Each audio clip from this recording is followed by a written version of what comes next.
the technology likely to have the greatest impact on the next few decades has arrived. And it's not social media, it's not big data, it's not robotics, it's not even AI. And you'll be surprised to learn that it's the underlying technology of digital currencies like Bitcoin. It's called the blockchain. Blockchain. Now, it's not the most sonorous word in the world, but I believe that this is now the next generation of the internet, and that it holds vast promise for every business, every society, and for all of you individually. You know, for the past few decades, we've had the internet of information. And when I send you an email or a PowerPoint file or something, I'm actually not sending you the original, I'm sending you a copy. And that's great. This is democratized information.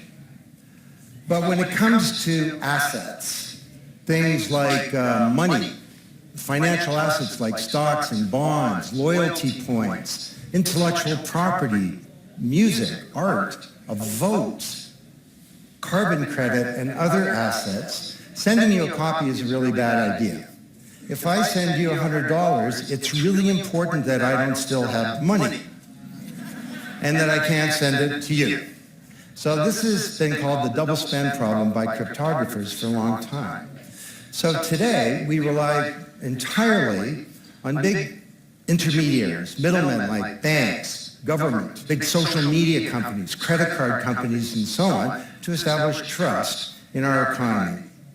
And these intermediaries perform all the business and transaction logic of every kind of commerce, from authentication, identification of people, through to clearing, settling, and record keeping. And overall, they do a pretty good job, but there are growing problems. To begin, they're centralized. That means that they can be hacked, and increasingly are. And JP Morgan, US federal government, LinkedIn, Home Depot, and others found that out the hard way. They exclude billions of people from the global economy. For example, people who don't have enough money to have a bank account.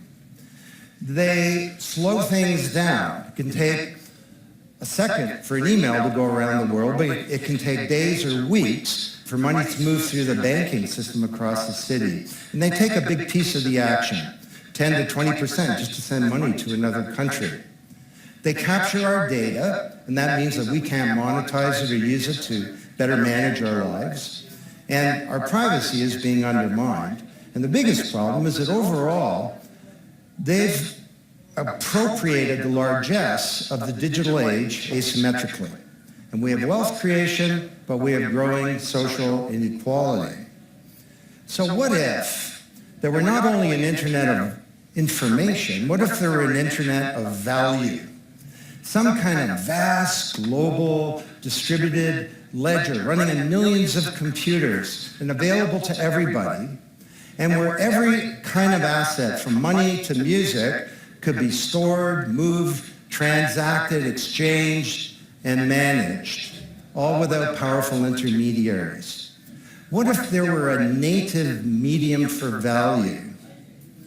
Well, in 2008, the financial industry crashed, and perhaps propitiously, an unknown anonymous person or persons named Satoshi Nakamoto created a paper where he developed a protocol for a digital cash that used an underlying cryptocurrency called Bitcoin. And this cryptocurrency enabled people to establish trust and do transactions without a third party. And the seemingly simple act set off a spark that's ignited the world, that has everyone excited or terrified or otherwise interested in many places. Now, don't be confused about Bitcoin, okay? Bitcoin is an asset. It goes up and down, and that should be of interest to you if you're a speculator. More broadly, it's a cryptocurrency. It's not a fiat currency controlled by a nation state, and that's of greater interest. But the real pony here is the underlying technology. It's called blockchain. So, for the first time now in human history, people everywhere can trust each other and transact peer-to-peer. And trust is established not by some big institution, but by collaboration, by cryptography, and by some clever code. And because trust is native to the technology, I call this the trust protocol. Now you're probably wondering, well, how does this thing work? Fair enough. Assets, digital assets like money to music and everything in between, are not stored in a central place, but they're distributed across a global ledger using the highest level of cryptography.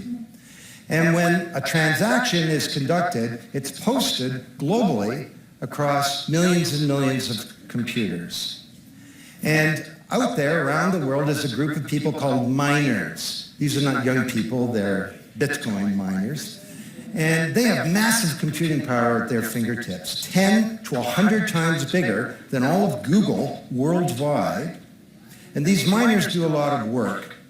And every 10 minutes, kind of like the heartbeat of a network, a block gets created that has all the transactions from the previous 10 minutes. And then the miners get to work trying to solve some tough problems, and they compete.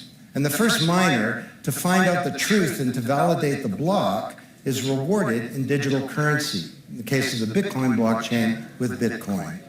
And then, this is the key part, that block is linked to the previous block and the previous block to create a chain of blocks, and everyone is timestamped, kind of like with a digital wax seal. So if I wanted to go and hack a block and say, pay you and you with the same money, I'd have to hack that block, plus all the preceding blocks, the entire history of commerce on that blockchain, not just on one computer, but across millions of computers simultaneously, all using the highest levels of encryption in the light of the most powerful computing resource in the world that's watching me. Tough to do. And this is infinitely more secure than the computer systems that we have today. Blockchain, that's how it works. So the Bitcoin blockchain is just one. There are many. The Ethereum blockchain was developed by a Canadian named Vitalik Buterin. He's 19 years old. And this blockchain has some extraordinary capabilities. One of them is that you can build smart contracts. It's kind of what it sounds like. It's a contract that self-executes. And the contract handles the enforcement and the management, performance, and payment. The contract kind of has a bank account too, in a sense, of agreements between people. And today, on the Ethereum blockchain, there are projects underway to do everything from create a new replacement for the stock market to create a new model of democracy where politicians are accountable to citizens. So to understand what a radical change this is going to bring, let's look at one industry, financial services. Recognize this? Rube Goldberg machine. It's a ridiculously complicated machine that does something really simple like crack an egg or shut a door. Well, kind of reminds me of the financial services industry, honestly. I mean, you tap your card in the corner store and a bit stream goes through a dozen companies, and each with their own computer systems, some of them being 1970s mainframes, older than many of the people in this room. And 3 days later, a settlement occurs. Well, with a blockchain financial industry, there would be no settlement because the payment and the settlement is the same activity. It's just a change in the ledger. So Wall Street and all around the world, the financial industry is in a big upheaval about this, wondering, can we be replaced, or how do we embrace this technology for success? Now, why should you care? Well, let me describe some applications. Prosperity. The first era of the Internet of information, brought us wealth, but not shared prosperity, because social inequality is growing. And this is at the heart of all of the anger and extremism and protectionism and xenophobia and worse that we're seeing growing in the world today. Brexit being the most recent case. So could we develop some new approaches to this problem of inequality? Because the only approach today is to redistribute wealth, tax people and spread it around more. Could we pre-distribute wealth? Could we change the way that wealth gets created in the first place by democratizing wealth creation, engaging more people in the economy, and in ensuring that they got fair compensation. Let me describe 5 ways that this can be done. Number 1, did you know that 70% of the people in the world who have land have a tenuous title to it? So you got a little farm in Honduras, some dictator comes to power. He says, I know you got a piece of paper that says you own your farm, but the government computer says my friend owns your farm. This happened on a mass scale in Honduras, and this problem exists everywhere. Hernando de Soto, the great Latin American economist, says this is the #1 issue in the world in terms of economic mobility, more important than having a bank account. Because if you don't have a valid title to your land, you can't borrow against it, and you can't plan for the future. So today, companies are working with governments to put land titles on a blockchain. And once it's there, this is immutable. You can't hack it. This creates the conditions for prosperity for potentially billions of people.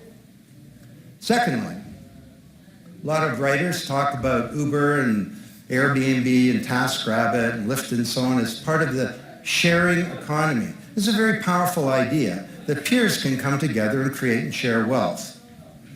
My view is that these companies are not really sharing. In fact, they're successful precisely because they don't share. They aggregate services together and they sell them. What if rather than Airbnb being a $25 billion corporation, there was a distributed application on a blockchain, we'll call it B-Airbnb, and it was essentially owned by all of the people who have a room to rent.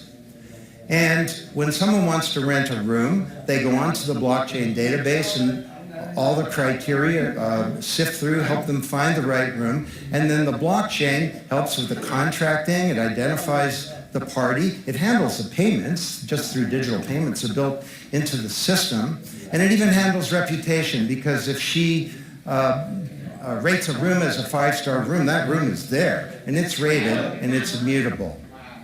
So the big sharing economy disruptors in Silicon Valley could be disrupted, and this would be good for prosperity.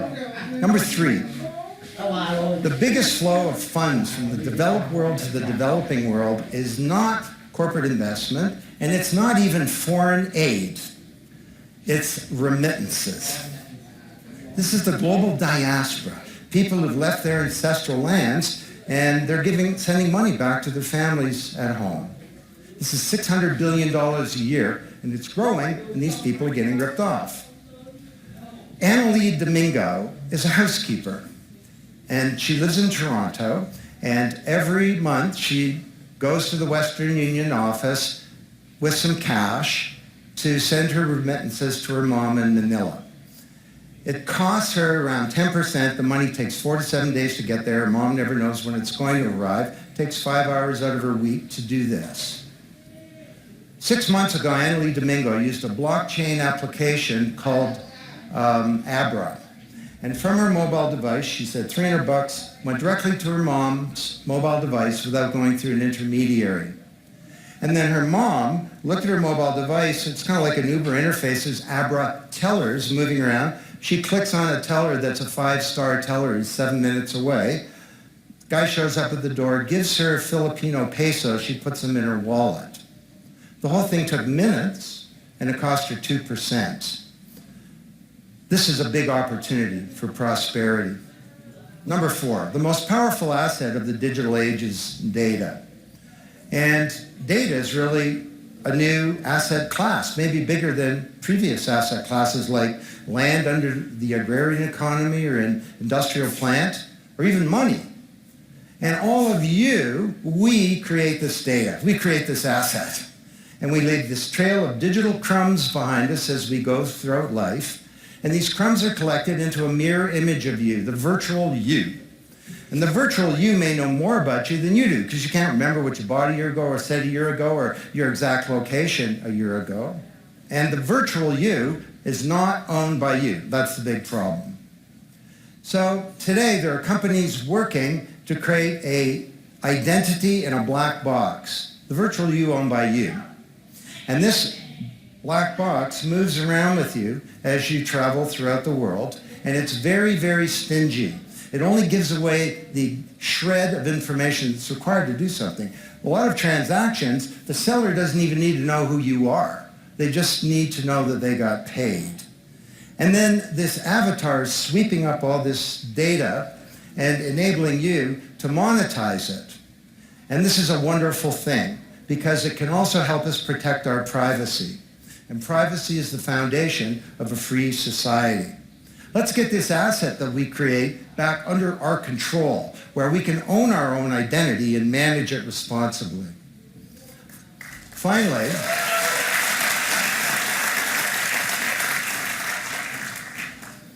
Finally, number 5, there are a whole number of creators of content who don't receive fair compensation because the system for intellectual property is broken. It was broken by the first era of the internet. Take music. Musicians are left with crumbs at the end of the whole food chain. You know, if you're a songwriter, 25 years ago you wrote a hit song, it got 1 million singles, you could get royalties of around $45,000. Today you're a songwriter, you write a hit song, it gets 1 million streams, you don't get $45K, you get $36. Enough to buy a nice pizza. So Imogen Heap, the Grammy-winning singer-songwriter, is now putting music on a blockchain ecosystem. She calls it mycelium. And the music has a smart contract surrounding it. And the music protects her intellectual property rights. You want to listen to the song, it's free. Or maybe it's a few microcents flow into a digital account. You want to put the song in your movie, that's different. And the IP rights are all specified. You want to make a ringtone, that's different. She describes that the song becomes a business. It's out there on this platform, marketing itself, protecting the rights of the author, and because the song is a payment system, in a sense, a bank account, all the money flows back to the artist, and they control the industry rather than these powerful intermediaries. Now, this is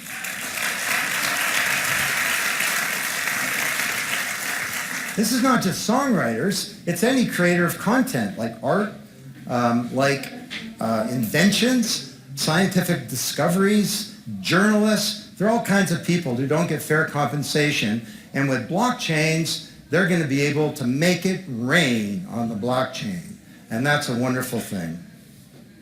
So these are 5 opportunities out of a dozen to solve one problem, prosperity, which is one of countless problems that blockchains are applicable to.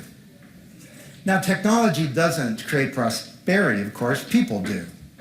But my case to you is that, once again, the technology genie has escaped from the bottle, and it was summoned by an unknown person or persons at this uncertain time in human history, and it's giving us another kick at the can, another opportunity to rewrite the economic power grid and the old order of things, and to solve some of the world's most difficult problems, if we will it. Thank you.